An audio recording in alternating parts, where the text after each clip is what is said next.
After the layout optimization, the next step is to add transport networks. This will allow you to synchronize your material flow with actual transportation.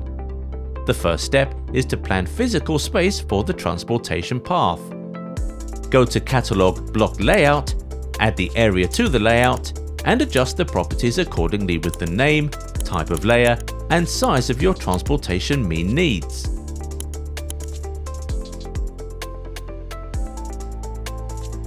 Copy and drag the area to keep the properties you set before.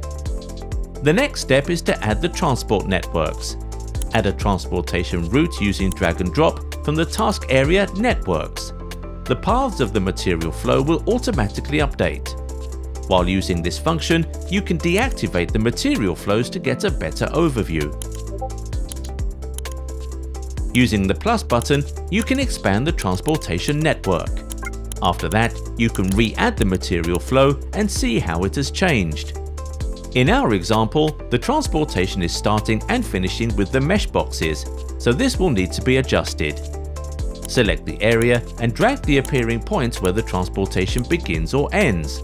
By adjusting this point, the software will automatically find the shortest perpendicular access to a transport network edge.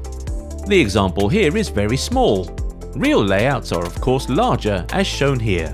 The means of transport required for this need the transport routes.